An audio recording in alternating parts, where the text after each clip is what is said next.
panelists. Welcome, everyone. Thank you for taking time to attend this virtual session in this evening. This webinar will address the importance of the Human Rights Declaration. UHRC Geneva wishes you will have an interesting dialogue through the panelists. Today we are commemorating the Universal Declaration of Human Rights turning 35 years. The declaration was proclaimed by the United Nations General Assembly in Paris, December 10th, 1948. It is the most translated document in the world. You can read this document in more than 500 languages. The document is a fundamental of protecting the human rights. We need to join hands to secure and protect basic human rights around the world. We all know human rights is not equally protected around the world. To achieve the human rights around the world, we need to join hands and help United Nations to achieve these goals. Our actions will strengthen the United Nations to implement the declaration. Our actions will put the pressure on the proper entities. Each and every tiny action that can be implemented on this will impact the human rights. So even a tweet, retweet, or sharing a issue or a human rights that is been happening, that will affect us, affect the human right. So our each contribution will have an impact on the human right. With that remarks, I will hand over the floor to today's moderator, Ms. Rabia Masubi.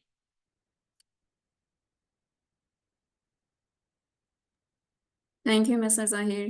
Thank you so much. Okay. Hello and welcome, everyone. My name is Rabia Musavi, and today I'm going to be moderator of this event. Today we are going to have this event for the 75th anniversary of the Universal Declaration of Human Rights. And today we have the speakers. Our first speaker is Dr. Sharif Aziz, senior and researcher lecturer at the Alice Solomon University in Berlin, Germany. And our second speaker is Mrs. Omeima Abdel Salam, human rights defendant from Western Sahara. And our third speaker is Mr. Borja Rubio, human rights activist from Spain. And our next speaker is Dr. Shagufta Ashraf, University of Kotli Azad Jammu and Kashmir faculty member of Geneva Nation Institute. And next speaker is Mr. Lukman Harris, writer, author, human rights activist. The next speaker is Mrs. Naila Saeed, Vice President of International Council of Indian Muslims. And next speaker is Dr. Pia Ratha Maharajan, President of International Youth Society, Nepal. And next speaker, Ms. Mariella Pitari, faculty member of Geneva Nation Institute. And next, Mr. Rana Basharat Ali, Chairman, International Human Rights Movement. Ms. Pamela Ballet, political analyst from USA, and the chief editor of Geneva Times.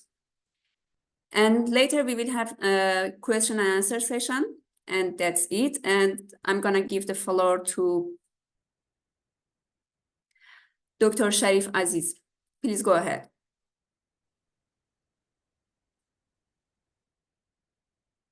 All right, thank you very much, everyone. First of all, I thank you very much for UHRC, Universal Human Rights Council, for organizing this great event to commemorate Human Rights Day for the year 2023. It has been 75 years since the UDHR, Universal Declaration of Human Rights, was adopted.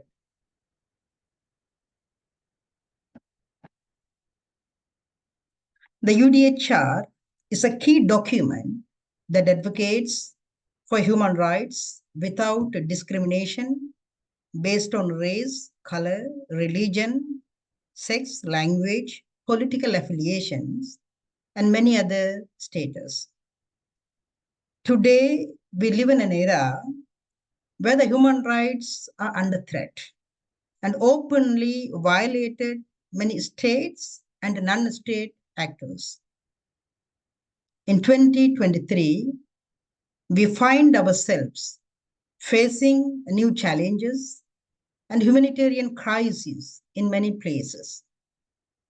According to the Switzerland-based on organization, it says more than 35 ongoing conflicts are taking place almost all parts of the world. For example, if you take the recent crisis that started 2 months before, for instance, in Gaza, thousands of women, children, and men have been killed over the past 2 months. In the meantime, thousands of people were also killed in Israel.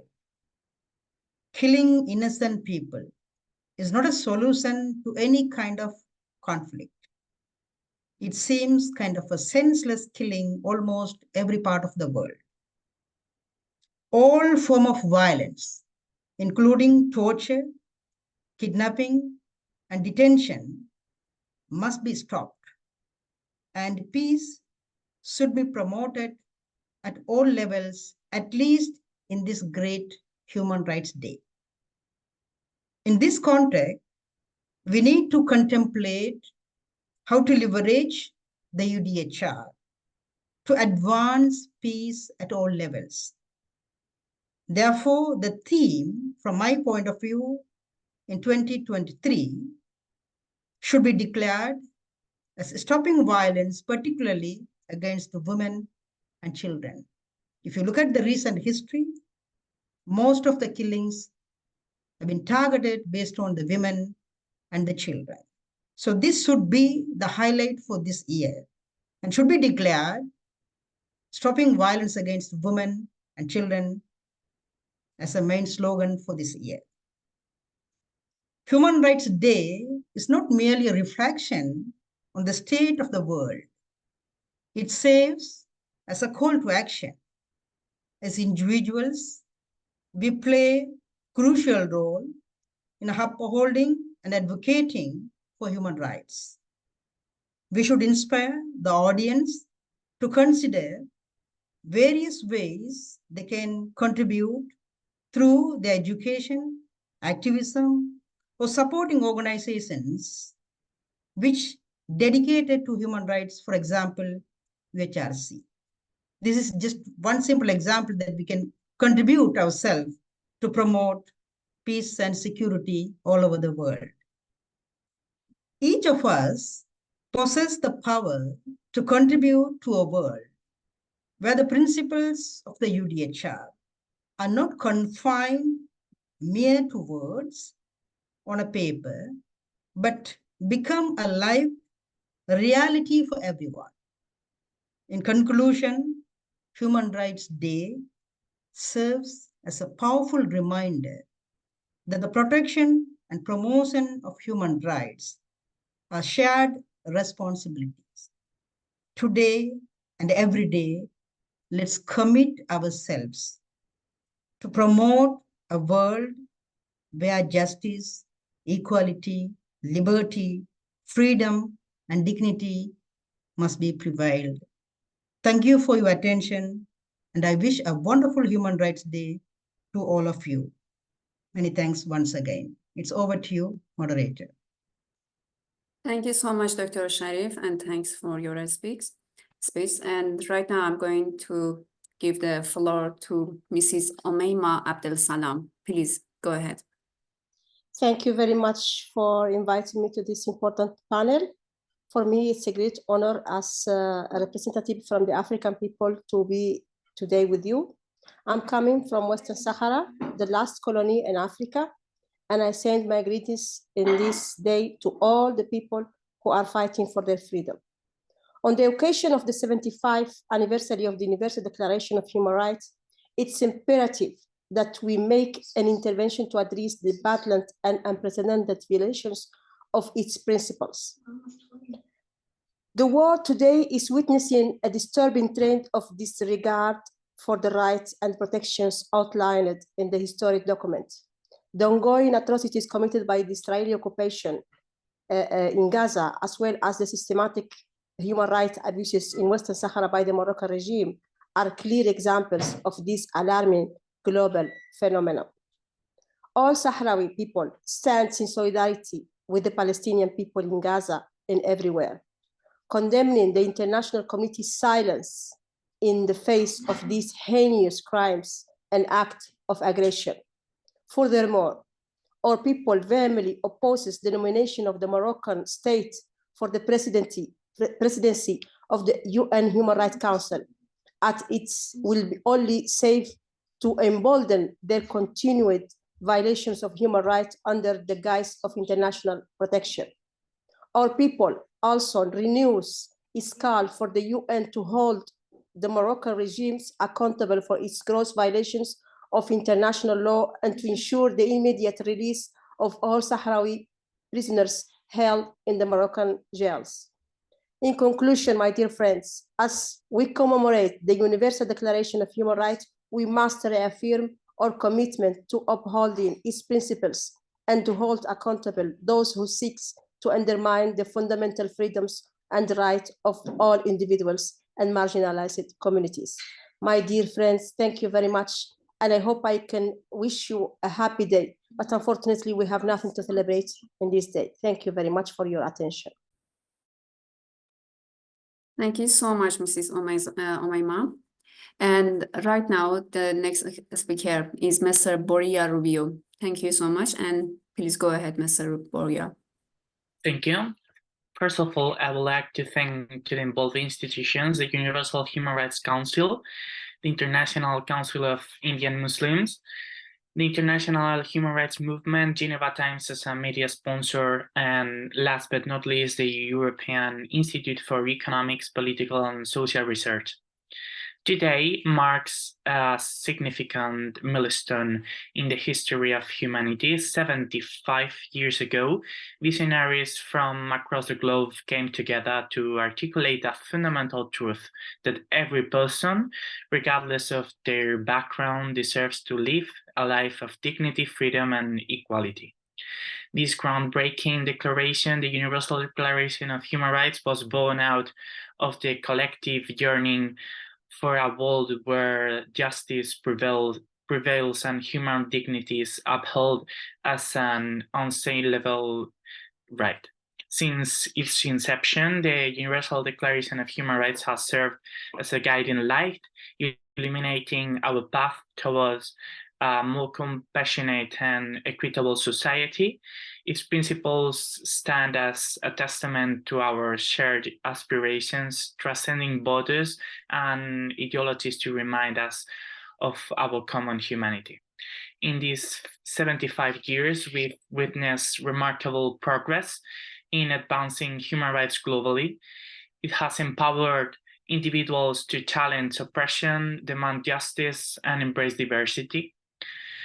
It has provided a framework for progress, serving as a catalyst for positive change in communities around the world. Therefore, today it is a celebration day. However, this anniversary is not just a commemoration of past achievements, but also a call to action for the challenges that lie ahead. Even today, many individuals endure discrimination, persecution, and hardship.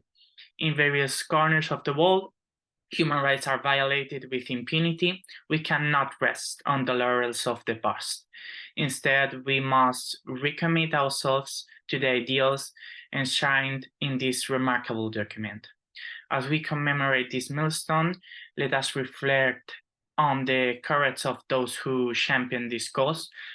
Let us honor their tireless efforts and unwavering commitment to justice. Their legacy serves as a rallying cry, inspiring us to stand up for the rights of others and work towards a future where every person enjoys the full spectrum of human rights without fear or prejudice. Let us also recognize that the the task ahead requires collective dedication. Governments, civil society, communities, and individuals all must join hands in upholding and protecting these rights. It is incumbent upon us to create an inclusive world where diversity is cherished, where everyone's voice is heard, and where equality is not just an ideal but a lived reality. In celebrating 75 years of the Universal Declaration of Human Rights, let us be energized by the progress made and the potential for greater achievements in the future. And finally, I would like to thank also together the guardians of human dignity. Together, let us continue this noble journey towards a dreamed world where human rights are not just a declaration, but an unshakable reality for every person in this planet. As I've been said, I would like to thank the audience and those people who are standing up and raising their voices to make our world a better place. In particular, I would like to address young people. Today, 75 years after this declaration, it is us who take up the baton. It is us who are responsible for the world that our descendants will inhabit tomorrow. There is still hope in our words and actions, and as long as we young people join this fight, there will be such hope. I am very honored to be here today with such great experts, so thank you for giving me this opportunity. And with that being said, I would like to end my intervention for today. Thank you all and have a great day ahead. Thank you so much, Mr. Rubio. And I'm gonna give the floor to the next speaker, Dr. Shagufta Ashraf. Please go ahead, floor is yours. Thank you, Chair. Good afternoon, everyone. Am I audible? Okay. Yes. Good afternoon, everyone. This year's celebration of the UDHR emphasizes consolidating and sustaining human rights culture into the future. It serves as a reminder of our collective responsibility to support and safeguard human rights at all levels of society. Today, when the global community is commemorating 75th anniversary of UDHR, the people of Indian-occupied Jammu and Kashmir are also marking the 75th anniversary of UN Security Council resolutions on Kashmir, which are yet to be implemented. Jammu and Kashmir is an oldest unresolved dispute on United Nations agenda and under an illegal occupation of India, resembles an open prison with its people enduring oppression and subjugation. Not only India has consistently refused to grant the right to self-determination to Kashmiris, but in 2019, India abolished the statehood of Jammu and Kashmir and divided it into 2 union territories. This denial of right to self-determination is a clear violation of international law and UN Security Council resolutions on Jammu and Kashmir. In IOK, every article and proviso of UDHR is being violated without any accountability or fear of international repercussions. To date, the international human rights regime lacks the authority to hold violators accountable, while powerful nations have weaponized it to advance their political and strategic interests. More than 100,000 people have been martyred since 1989. 12,000 women have been raped and molested.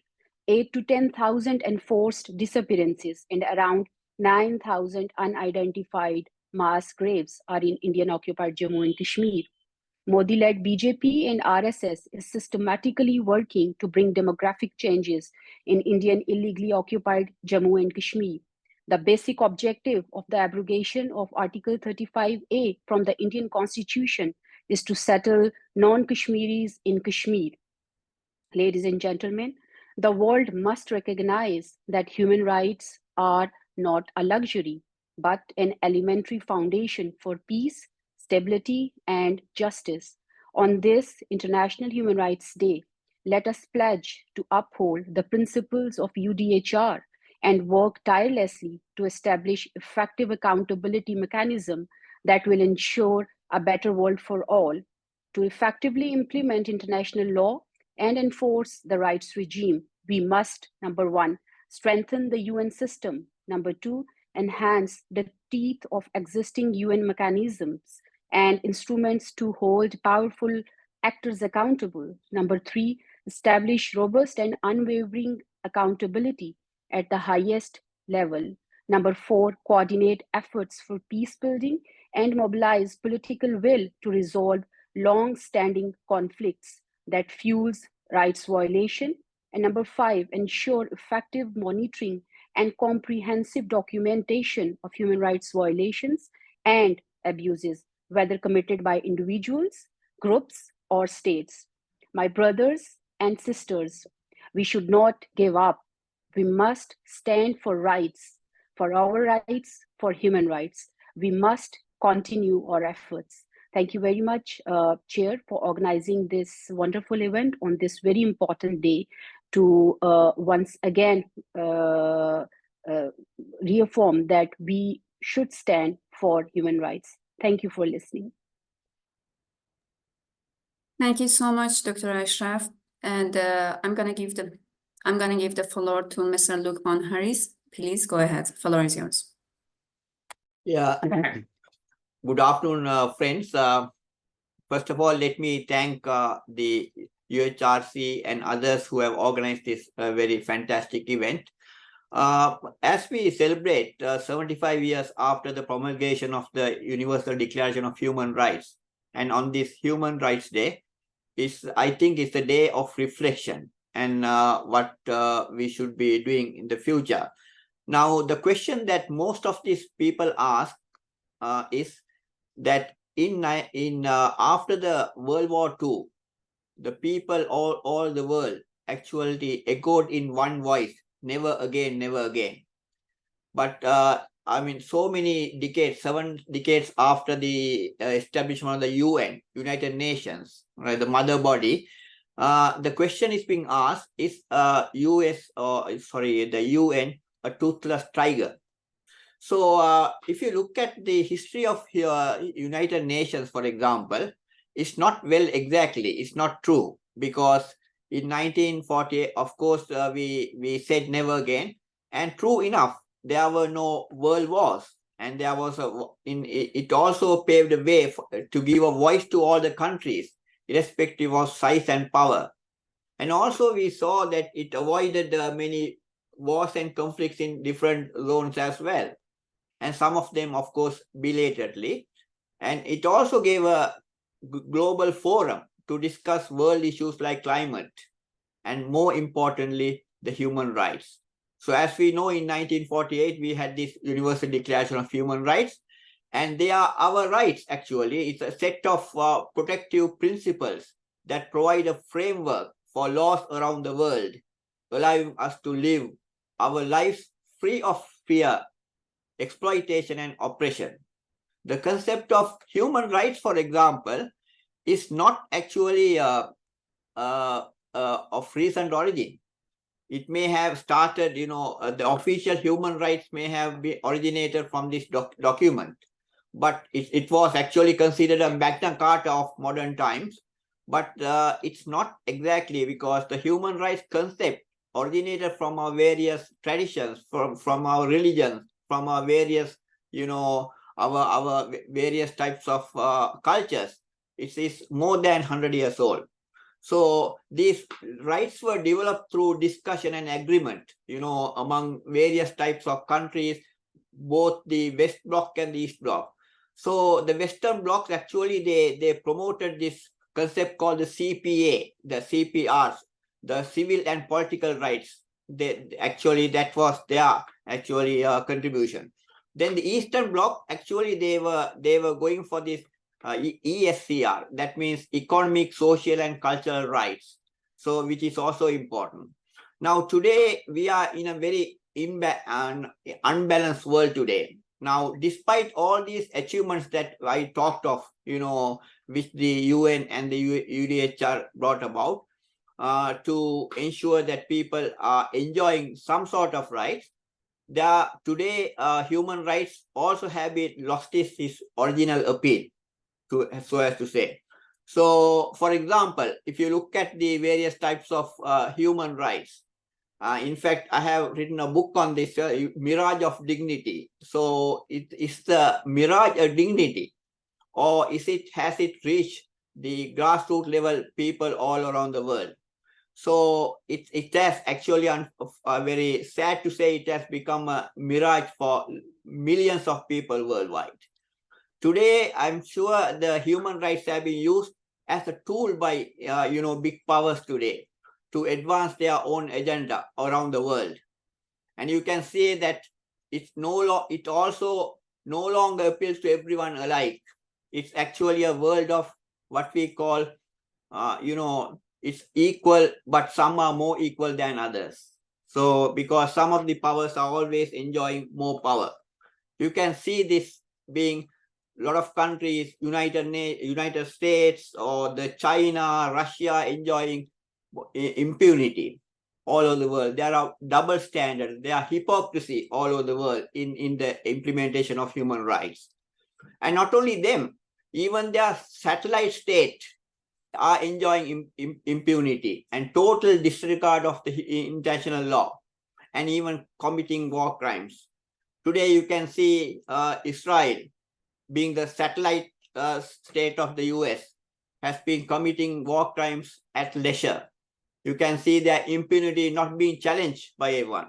Today, we saw the vote where the veto power, the danger of the veto power.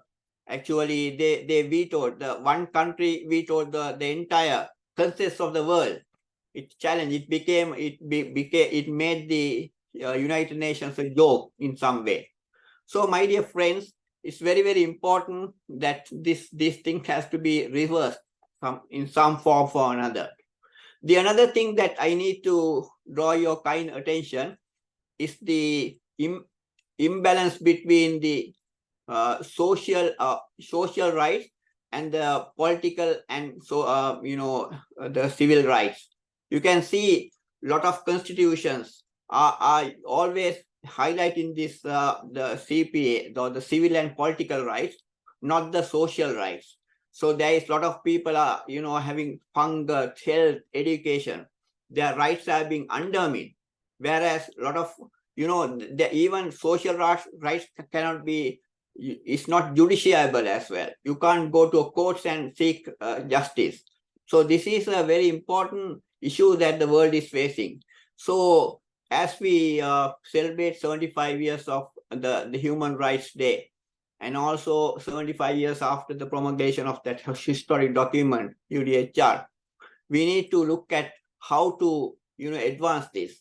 On the one hand, how to ensure that the human rights applies to all alike.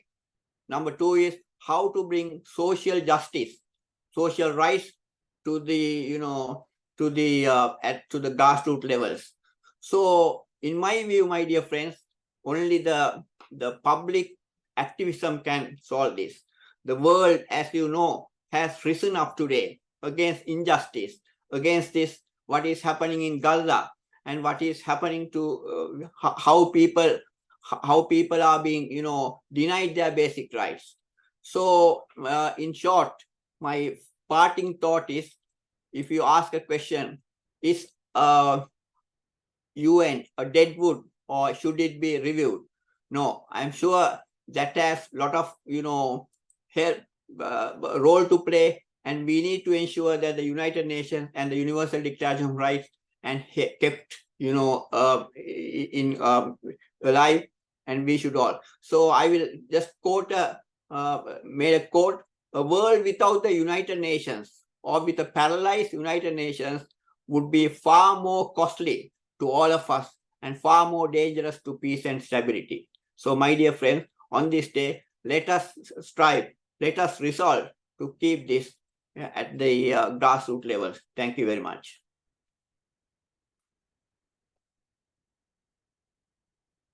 Okay, thank you so much, Mr. Lukman, for your speech. And I'm going to give the floor to next speaker. Mrs. Naida Said, the floor is yours. Please go ahead.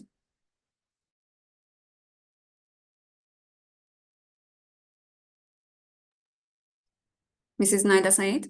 Yeah. Distinguished delegates and honored guests.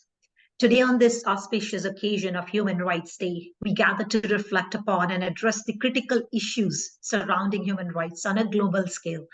My spotlight, a matter of paramount importance, the rights of women worldwide. Women's human rights are an integral component of the broader human rights framework. It is disheartening to acknowledge that despite significant progress, and women around the world continue to face discrimination, violence, and systematic barriers that impede their full participation in society. This not only hinders the potential of half of our global population, but also undermines the principle of justice, equality, and human dignity that the United Nations stands for. Gender-based violence remains a pervasive and alarming issue affecting countless women across the world. It is our collective responsibility to address this scourge comprehensively through legal reforms, awareness campaigns, and robust support system for survivors. The United Nations must continue to champion initiatives that combat violence against women and empower them to lead lives free from fear and oppression. Furthermore, we must recognize the interconnectedness of women's rights with other fundamental human rights. Access to education, healthcare, and economic opportunities are not only basic rights, but also crucial components in dismantling the structure that perpetuate gender inequality. Investigating in women's empowerment is an investment in the well-being and prosperity of communities and nations as a whole. In our pursuit of gender equality, we must also amplify the voices of marginalized women who face intersecting forms of discrimination based on factors such as race, ethnicity, socioeconomic status, and more. Intersectionality should guide our policies and interventions to ensure inclusivity and address the unique challenges faced by different groups of women. On this Human Rights Day, let us reaffirm our commitment to the principle of the Universal Declaration of Human Rights, recognizing that women's rights are human rights. Let us strive for a world where every woman can live with dignity, free from discrimination and violence. The United Nations must lead the way in fostering a global environment that uplifts, empowers, and protects the rights of women everywhere. In closing, let's remember the words of former UN Secretary General Kofi Annan: gender equality is more than a goal in itself. It is a precondition for meeting the challenge of reducing poverty, promoting sustainable development, and building good governance. Thank you, and thank you, UHRC, for giving me the opportunity. Thank you so much, Mrs. Naida Said. And I'm gonna give the floor to next speaker, Dr. P.R. Ratna Maharjan. Please go ahead. Thank you very much. The very wonderful moderator, Ms. Rabia. And can you hear me? Can I audible? Yes, we can. We can hear Hello. you. We can Yes. hear you. And thank you very much, the chair. Okay, good. Yeah, because my voice is not that, because I having a catch call, so my voice is a little bit different. So thank you very much, Mr. Ahabidin, inviting me for this floor, and it's very important. The day that we have to be all human beings celebrating the Human Rights Day. And also thank you very much, this Universal Human Rights Council, and also other organization jointly inviting us to be gathered in these wonderful the rooms that we have been very wonderful speakers, which they have strong voice I can heard that from different parts of the world. So this 75 days of that 75 years of this human declaration has been very much remembering annually, and we have come to the 75 years. But sadly, the the world is not that we expect to be have to protect and seen the human rights perfectly been observed around the world. And while we can see even this only 2 days before, the United Nations, even the USA, veto against the ongoing Gaza, Palestinian, and Israel, which has been where human rights has been violating. We can see people, the children, and dying day by day, and even nights, even the time we are speaking, the violence is going on, and this human rights been violating around the world, especially in the Gaza, and also the human rights that violating in the ongoing the war between the long term, more than 1 year, the Russian and Ukraine the war has been going on. That this is a two scenario we can see human rights been violating, and this room, all these our speakers, we have to be joined together from all the parts of the world to preserve, to make this Universal Declaration of Human Rights, which has been 75 years, which is UDHR, should be perfectly celebration. Actually, today we should be very happy and celebrate. It's a Human Rights Day after the 75 years. But unfortunately, today also we should be very sad and seeing that our brothers, sisters, our young people dying in this Gaza and other parts of the world. So as we come into 75 years of being observing this 75 the human rights, we should, as the youth. I'm the president of Universal United Nations and also the International Youth Society. So my focus is more into informing and training young people. We have to generate youth leaders from around the world who can really work for the preservation of the human rights. So once the right segment, right group of people who come to the power, or it can be in the United Nations or in the political power, we can change and we can bring these human rights into really into the celebration day. It may be today, we cannot be maybe achieved today, or maybe not tomorrow, or maybe day after tomorrow. We should have a group of youth who can be very much observe, knowing the value of these human rights and protect the human rights around the world.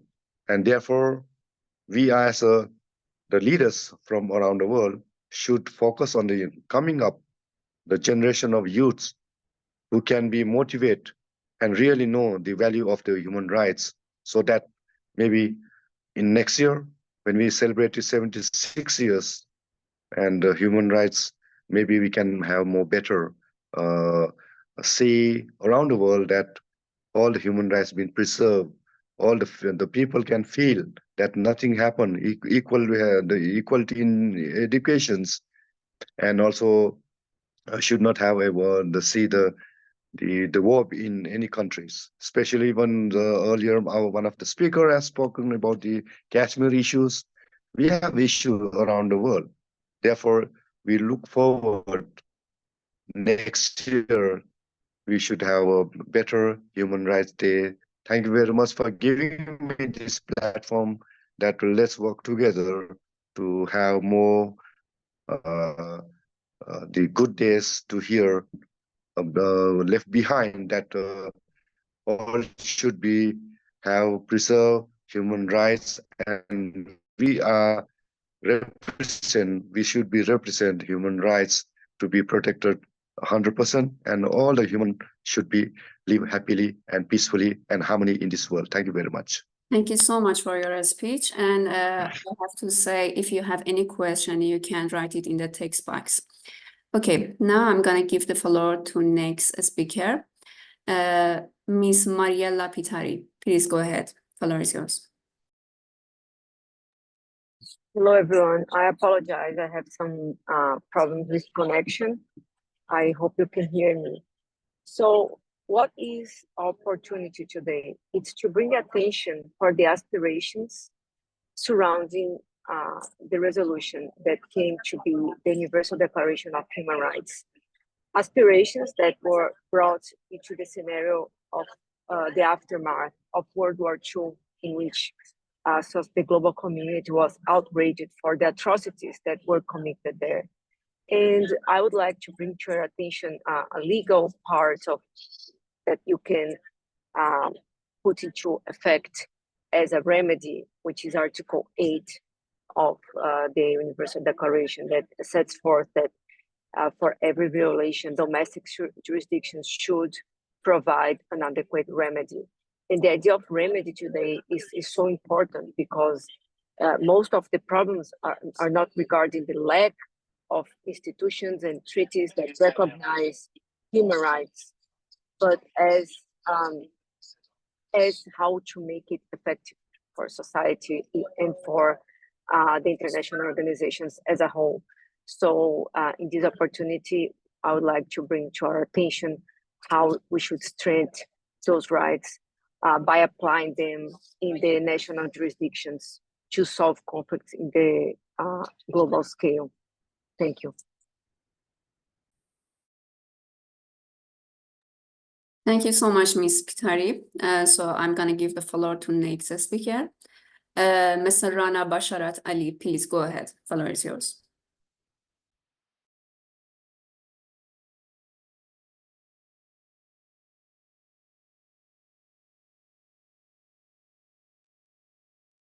Mr. Ali, are you there? Hello. Hello, please go ahead. Thank you. First of all, I want to say thank you to Mr. Moise Mahiuddin, the President of International Human Rights Movement, to organizing this wonderful event with a great speaker and with a great background of human rights work. Today, we are celebrating 75th anniversary of human rights. We have to remember that people in Kashmir, Palestine, Syria, Yemen, Afghanistan, Iraq, Khalistan, and around the world, especially in Sahara Desert, they are still suffering. They do not have any basic right. People like you who are working for human rights around the world, they have to come forward and united our effort. Regardless where we from, regardless what we represent, which organization we are, we need to be a powerful force for each other. We need to share our shoulder, we need to share our experience, knowledge, and everything we learn about human rights. That's the way we can help everyone on the planet. International Human Rights Movement offer this platform all the organizations, individuals, and people who are working around the world for human rights to join together, work for a human rights. International Human Rights Movement, as I was asked by the Mr.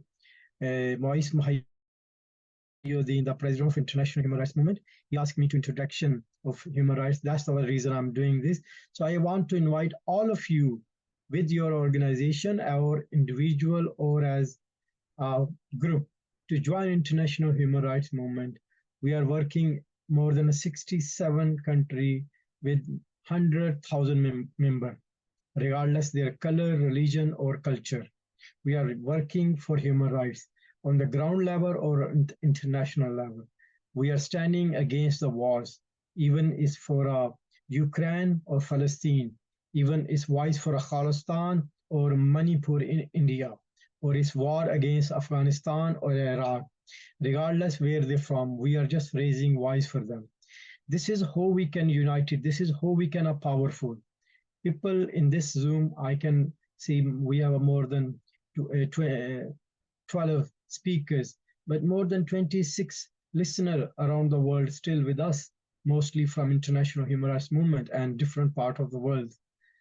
Today we celebrate international human rights movement in Sri Lanka, Bangladesh, Burma, and many countries in Africa. I want to invite all of you, let's work together. Let's be a power to each other. Let's give our knowledge, our experience to each other, regardless what position we will get, regardless what star or badge we will achieve with this. When we work for humanity, when we work for our basic human rights, we will achieve one day our happiness. My sister from Sahara Desert, Omana, if I pronounce right, she said there is no happiness right now in Sahara. Yes, I'm agree with you. The same thing, there is no happiness right now in Kashmir. People are Afghanistan are suffering. People are Palestine are suffering. Right now, while we are talking this on this speech, more than 17,000 people die in Palestine. People dying in Iraq, people dying in Afghanistan, people dying around everywhere around the world. People in Khalistan, they are asking their independence. They are asking the country where they can live with their wish. People are Palestine. My sister, Dr. Shugufta Ashraf mentioned that people are in Kashmir, they are dying from last 75 years. What they are demanding, they are not demanding the lavish life. They are not demanding they need luxury cars or expensive houses. They just want the basic right. They want the right which every individual get when they're born. But what United Nations doing on this issue? What the other organizations, so-called champion of human rights countries, are silent. When these countries are silent, when organizations like International Human Rights Movement are not willing to listen us, they are leaving us on a dead bed from last many, many years. So people like you who are working for humanity, who are working for human rights, they need to come forward. They need to bring their experience, knowledge to share it with each other so we can bring the change.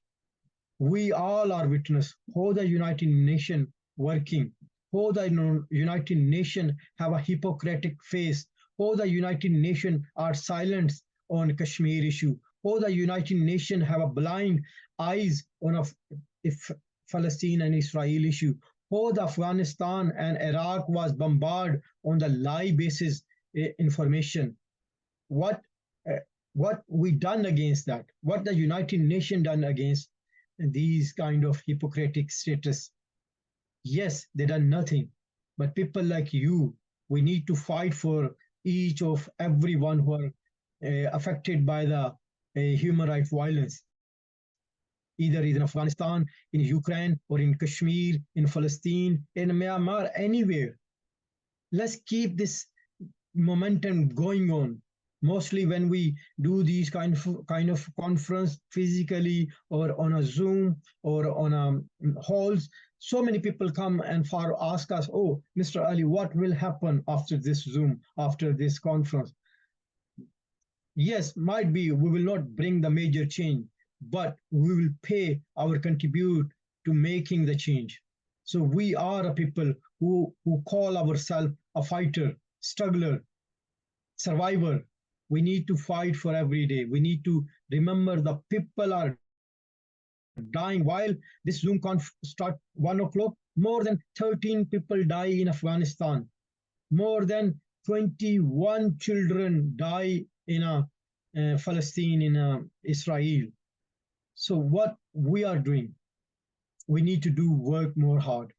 I am a witness. I met with a Red Crescent head in Geneva few years back, and we were supposed to go to the Kashmir for visit for human rights violence, but the Indian government refused to enter our delegation.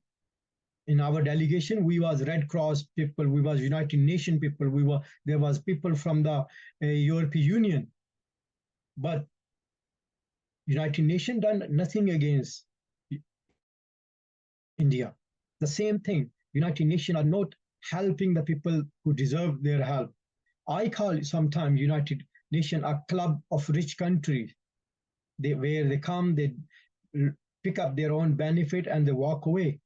They are not concerned what people are dying, what happening on the people. How many girls are being raped in Kashmir? How many girls are raped in Afghanistan? What happened in Afghanistan? We all are witness. They went, they launched the war, they destroyed Afghanistan, they make fake promises, they make promises for billions of thousands of pounds, but none of promise was complete. And United Nations are silent. People are Kashmir. I have a family, friends, and colleague in Kashmir. Whenever we invite them on a Zoom conference or on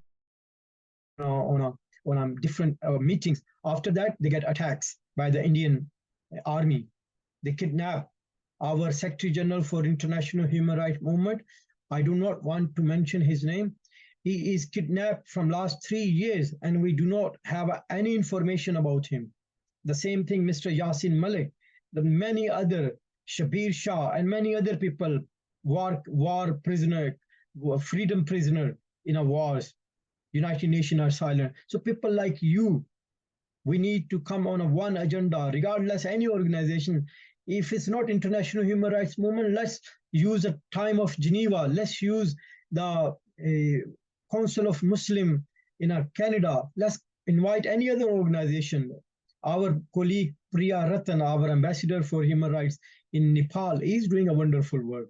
So our president, Moise Mahiyuddin, he have a plus point that he's sitting in Geneva, working day and night for human rights. Let's together on one platform. When we end this Zoom conference, we bring one platform where we can, all these people who are working in Spain, Italy, Sahara Desert, Kashmir, Pakistan, let's work together and make a difference. And people like you are making a difference. Before I end my speech, I want to say one thing. Right this moment is a sunny Sunday, or somewhere is a snowing Sunday. There was option for you to enjoy your time with your family, with your children, with your loved ones, but you come forward and spend your time for human rights. That's make us unique. That's make us to chosen people from the God, from your Almighty Allah, from your religion, whatever you believe in a religion, whatever is your faith. Every religion teach us for human rights. Every religion teach us to respect for humanity. Every religion teach us a dignity for humanity. Let's follow that simple principle for human rights and work together. And thank you everyone again. And it's lovely to see you all. I am always available to host any of you in Geneva or United Kingdom. I will leave my number in chat. So if you want to join us or come as a family visit or holiday visit, or if you want to attend any human rights conference, you are welcome in London and Geneva. Thank you. Thank you so much for your speech. So I'm going to give the floor to Mr. Gurpreet Singh, CEO and founder of research organization Saving Punjab and UK or coordinator for World Sikh Parliament. Please, Mr. Gurpreet, go ahead. The floor is yours. Hi there. Can you hear me? Hi Yes. there. So firstly, I just want to say a huge thank you to the organizers of the event for coming together today to celebrate 75 years of human rights. I'm going to use this opportunity, my couple of minutes, to talk about human rights violations in Punjab, particularly that of the Punjabi and Sikh people. One of the biggest violations of human rights in Punjab is the right to water.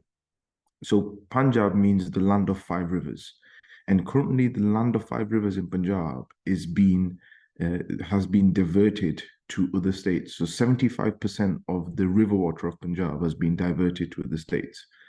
Now, the International Covenant of Economic, Social, Cultural Rights, especially on the 28th of July 2010, Resolution 64 stated that water is a human right, the right to sanitation and water.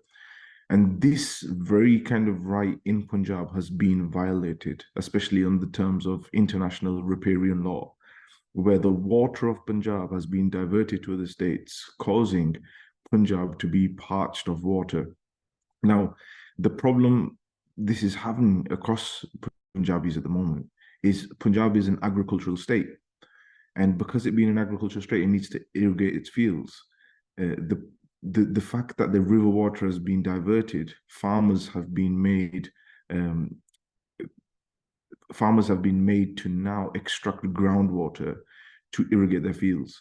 And because this groundwater is now depleting at an alarming rate, what's happening is Punjab now is beginning to run out of water. And this alarming rate has triggered many researchers to say that Punjab will be in the future a desert. The land of 5 rivers becoming a desert is an absolute, let's just say, a violation of human rights, especially that of the Punjabi people. So the rights to water have been violated in Punjab, the rights to education have been violated in Punjab, the rights to language and culture have been violated in Punjab.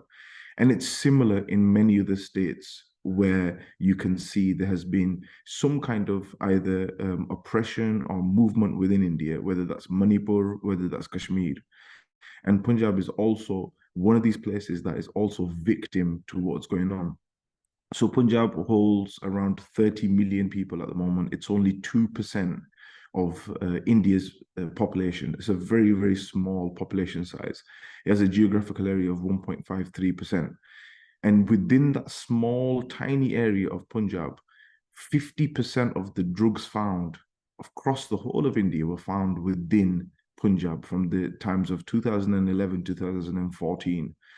Punjab also is the highest in heart disease, it's the highest in narcotics, the NDPD Act's narcotics.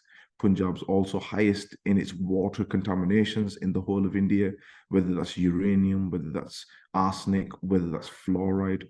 So you can see many issues across the board, what the violations are happening in Punjab against the Punjabi people, and how that's now spilling over to the diaspora, the extrajudicial killings of Punjabi and Sikh activists around the world.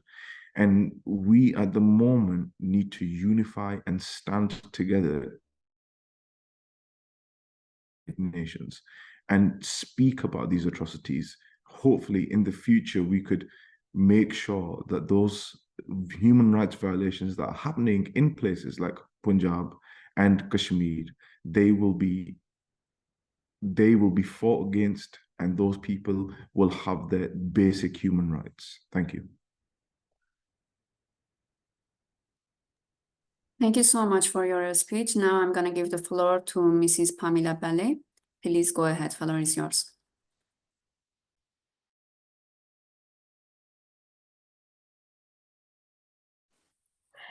Okay, can you hear me? Yes, we can. Okay. Well, so on this 75th anniversary of human rights, I wanted to touch on what Mr. Ali was speaking about earlier, which is what can we do today? What can we walk away? What can we do as a collective unit? What can we do to move forward? And what I wanted to use as an example is at one point in my career, people used to ask me, how many deals did I close? And in terms of corporate law and contracts and everything, it was how many deals? What did I close? How many things did I do? And now, today, 12 years later, the answer to that question is how many did I stop? How many deals did I stop from happening that were going to hurt people? How many deals that were going to occur that were going to pollute land, that were going to hurt the people that live there, that were going to prevent people from enjoying the livelihood and embracing and having the right to the 30 rights listed in the United Nations human rights. And I realized at one point in my career that I had to walk away from that side. And that is humanity, is seeing what makes us human, and what we can do to make a difference. And so as we're all here today, knowing what we can do to go forward, and as I believe the motto for this year is freedom, equality, and justice for all, knowing that what we need to do is truly work together and set aside some of the differences, that the things that unite us are much greater than what divide us. We sleep under the same sky, under the same stars. We all bleed red. We all know hunger. We all know pain. We all know what it's like to smile and to laugh. And those are the things. It doesn't matter. It's, I tried to describe to my children what it's like, what we do. And I said, just like a mountain, and whatever way you want to get to the top, whatever religion, whatever culture, we're all just trying to get there. And we're all trying to be most of us are trying to be good people. Not everyone. And, we can't fix all of that, but whatever way we're using to get to that top, whether Muslim, whether Christian, whether you're from Asia, somewhere, China, whether you're from the US, whether from UK, we're still just trying to get there. And it doesn't matter the path. It's just, are you being a good human? And that's what it's about, is on Human Rights Day, it's rights for humans, not rights for a certain group, but for humanity. And what do we need to do as humans to help our fellow humans? So I don't want to speak too much about technical legal issues or anything, or specific of the human rights articles, but just wanting to recognize that we absolutely need to do our part, and we need to step up, and like I had to, walk away from some of those corporate things and some of the things where it's the wrong thing, where that it is the decisions being made are hurting others. And the more we watch that happen, the more we're losing parts of ourselves.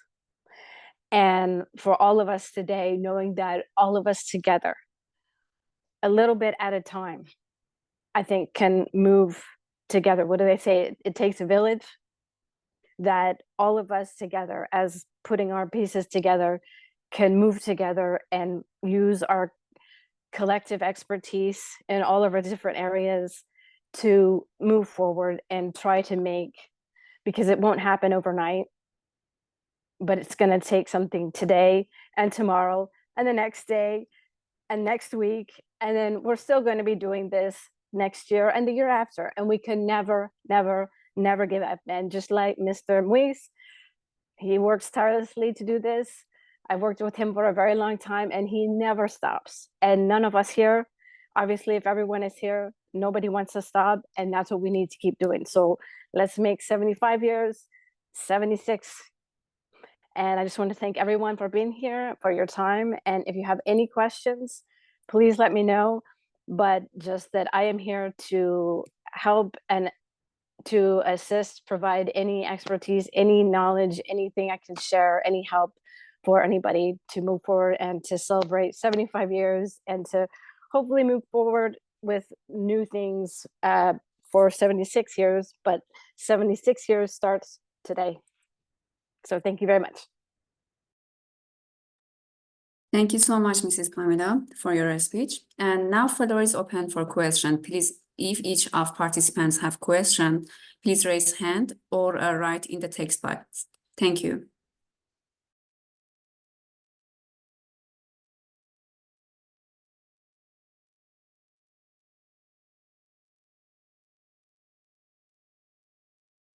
There's one question, I think one hand raised.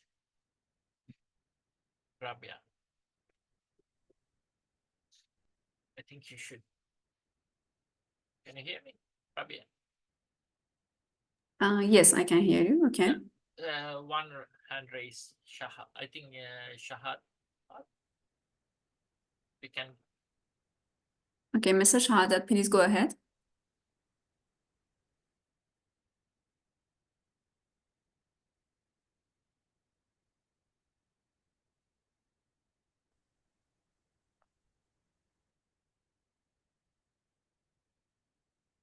Any other questions? No?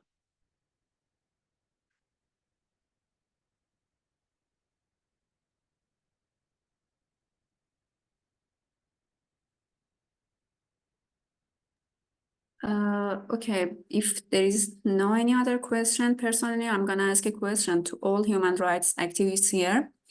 How would you analyze the necessary actions that UN has taken about the war between Palestine and Israel? I would like to see your observation. Thank you.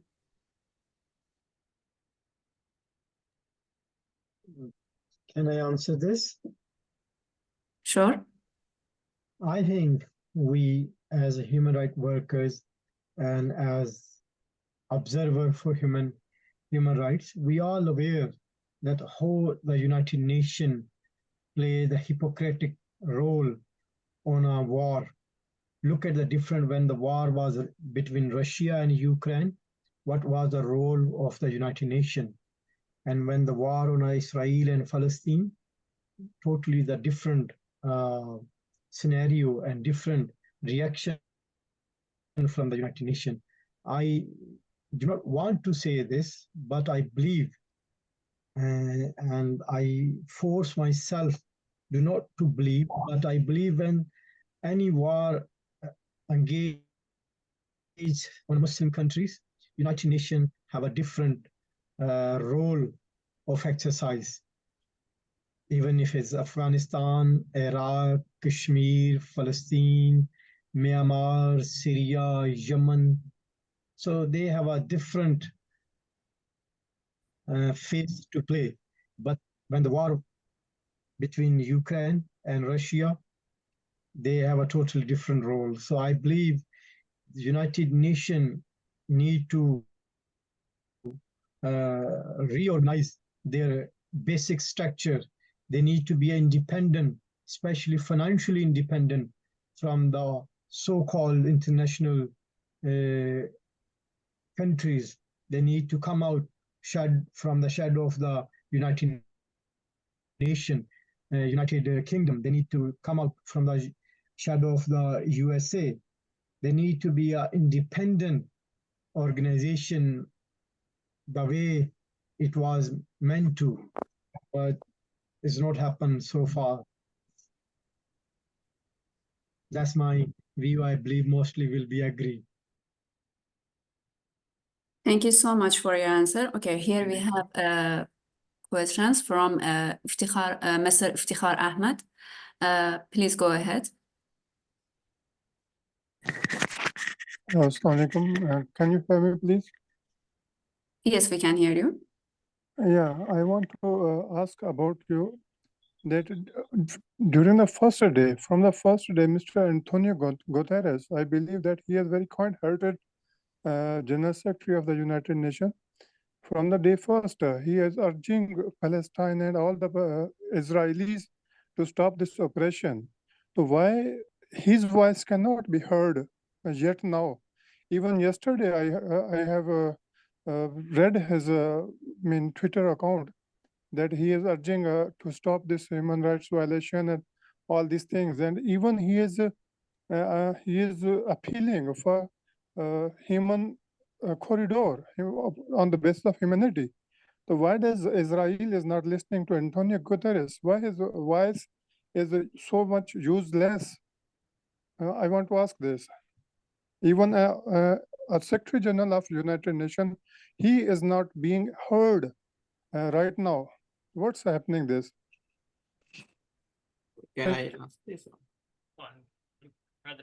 Hello, can I? Yes, sure. Go ahead. Yeah, just a thought only, it's not the answer. But what I'm going to say is even the Secretary General has used all his powers, even the Article 99, by virtue of the Article 99, where he can request the Security Council to go ahead. Even that he has invoked as well. But despite that, this power of veto is playing havoc in the international affairs, right? So they are actually, that makes certain powers, much more powerful than others, and they can single-handedly. You saw yesterday's vote resolution where only United States and UK abstaining all others voted for a ceasefire. But despite that, this one. So it's the structure of the United Nations itself that has to change. Otherwise, the same old, things will be coming out. So my suggestion is actually at the grassroots levels, we had to, strengthen our power, the grassroots level power. There's a lot of power to, demand, call upon, and to call upon our governments, in our own countries to vote for what is right. So for social justice, for respect for international law. So it is actually the governments actually have become, so it's the people's power. The people have to come up and, show their public activism to ensure to get the international order to right. Thank you.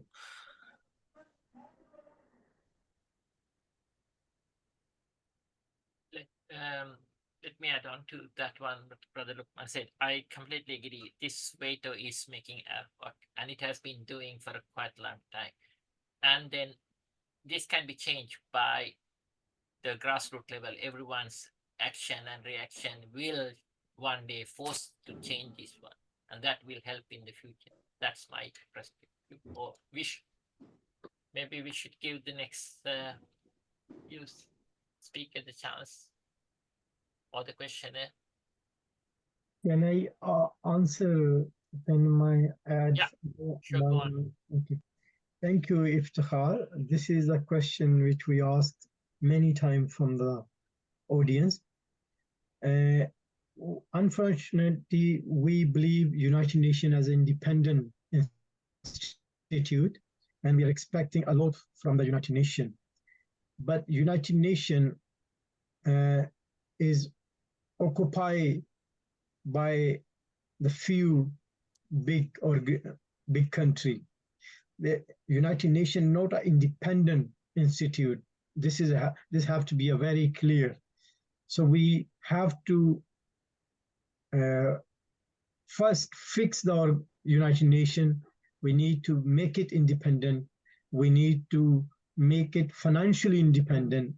Then we can expect honest observation from the United Nations.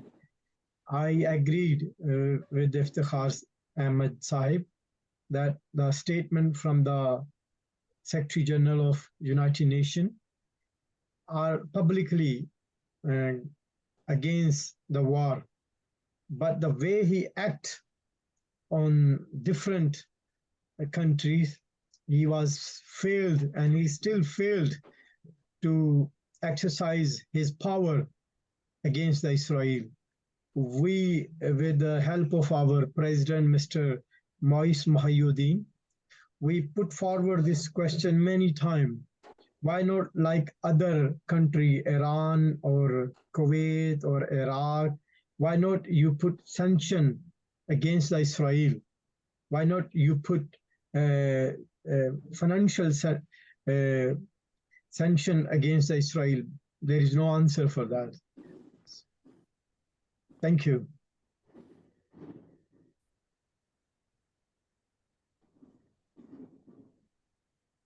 Okay, so we have another question from Mr. Shahzad. Please go ahead.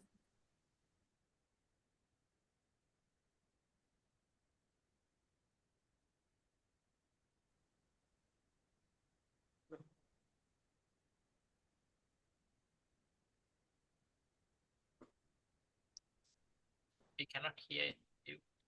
Hello, everyone. Yeah, we can hear you now. You can speak.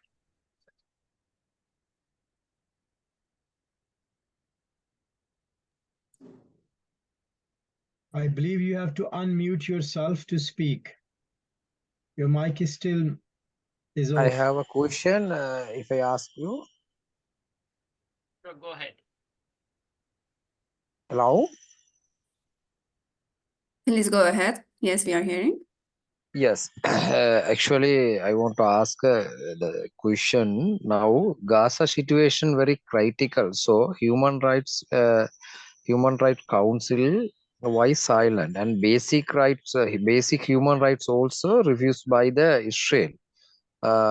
Regarding this question, how to answer? by your side?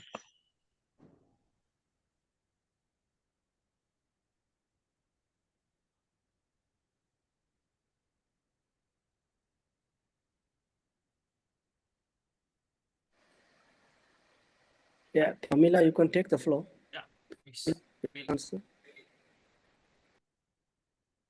Pamela, can you take this question? Someone not want to answer, can I answer the question? Yeah, Rana, go on. Thank you. We can only see the Redmi. I don't know your exact name, but the name appear on your screen is REDMI. So it is a question which yet need to be answered by the Human Rights Council and the United Nations. But when the war start in Gaza, Israel army, they stop United Nations delegation to work, which was already working. And we lost more than 7 United Nations workers during this war. Until today, while we are talking, in that is, I think, 10th of December, United Nations is not allowed to work in a Gaza or surrounding area. Even they are not, they are limited to provide the basic necessities in Gaza situation. It's not only in a Gaza, United Nations are helpless. It is in a Kashmir. It is in Yemen. It is in Sahara Desert. Everywhere, United Nations role is not justified by the United Nations as organization. So this question, I believe you will get your answer. The answer is no. United Nations and Human Rights Council are failed to exercise their duty in a Gaza situation.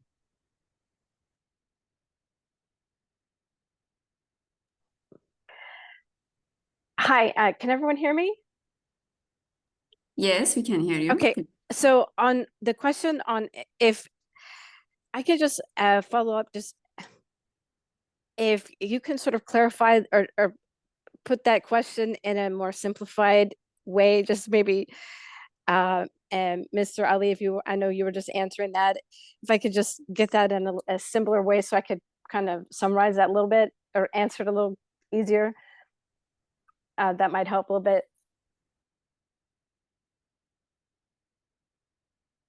Okay, you want me to repeat the question and answer, or you just want to know my view? Just some of the question a little bit. Okay, his question was why the United Nations and Human Rights Council failed to deliver the basic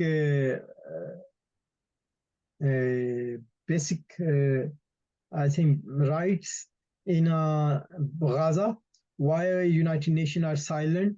Why the Human Rights Council are silent in Gaza? So this was, I believe, his question, and my answer that yes, this answer needs to be question need to answer by the United Nations. But as we are a United Nations observer or working with the United Nations, we witness the United Nations always failed to address his exercise on these kind of crises where the other party are in a super powerful position like Afghanistan and America, Afghanistan or Iraq or America. When the other party are strong, the United Nations will always silent, because United Nations indirectly not independent institute. United Nations based and run by these so-called independent human rights champion. So till the United Nations is not independent, especially on a financial side, and United Nations will not play his role or character by his constitution, it will not. We will not expect anything from the United Nations.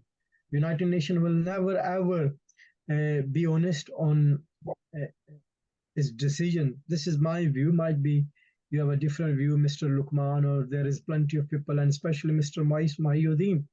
He can give a better review or second my answer. I actually, so in terms of that, what I notice a lot in dealing with these things is that there are so many bodies and there are so many difficult ways it's to get anybody to communicate, and the importance of the NGOs and of civil service organizations to communicate, but then to interact with the UN arms is an even more difficult task. And then if you are involved in any of the Security Council and any of the subcommittees, any of the very complex things. So in one of the Security Councils, when you had the Palestinian, then you have Israel, and for me, as I'm absorbing this, what I hear is the Palestinians saying, okay, how far south can we go? We've gone through the Rafah passage. Where more is south? Where can we go? There is no more option for us. Then we have Israel speak up, and Israel says, okay, well, today marks, the 83 years from the first anti-Semite in Germany. So how do we fix today when we're still talking about 83 years ago? So that's what I see, is that when we're all of us here are trying to work on what we're trying to do today and what we're going to do tomorrow, and we still have so many people that are stuck talking about yesterday and about 10 years ago, 20 years ago, 30, 50, 100 years ago. So in a sense, that moment, I actually had to stop listening, because what that statement made took away from what had just been said by the World Health Organization, by everyone else in that meeting, because all of those statements had been prepared and everyone had something important to say, and then we're still talking, and it's very important. And as you guys understand, every person, every human part of what we're talking about today, but the very important issues are that we can't keep talking about 100 years ago if we want to fix today. We can't keep going back to the same things, and those things are terrible. But if it's not allowing us to fix anything, and we still have to keep going over the same issue over and over and over again, that just seems to be something that is repetitive in all the UN arms that prevents any of us from getting any action. So if that answers any of the questions and furthers what you, Mr. Ali, was saying, is that, and more or less the answer quickly is no. We're not going to get anything resolved immediately, because it just simply can't be done. Yeah, in fact, now I agree with that, but what I'm going to say is what the Jewish people faced, during the World War II under Hitler, I think they are giving the same treatment to the Palestinians today. So it's the roles reversed. So going back to what could be done to make UN system effective is again ultimately going back to the, it should be the grassroots. It should be something which will be up, not from the, that should not be imposed from the top. It should come from bottom, the grassroots people. So if you look at the American, this one, so there is a Jewish lobby, Zionist lobby there, Zionist lobby, which is controlling the whole system in US. So it's the people who has to, make changes there. So fortunately, the good news is that a lot of, the pressure is being exerted even in US. A lot of Jewish groups have come out to ensure that that not in our name, that's not in our name. That there are a lot of people who are giving a lot of pressure to the government structure to ensure that their policies, foreign policies change. So again, I'm reiterating my earlier position. It's a public activism, right? That should eventually bring in, changes within their own governments. In UK, for example, where I live, so there are millions of people are speaking up, but a prime minister who has not even a mandate, he is speaking for us, in this one, he's abstaining. So there is a problem, there is a crisis in democracy itself. The whole structure is in disarray. So it's again back to this one, is the public activism that can change. That is my view.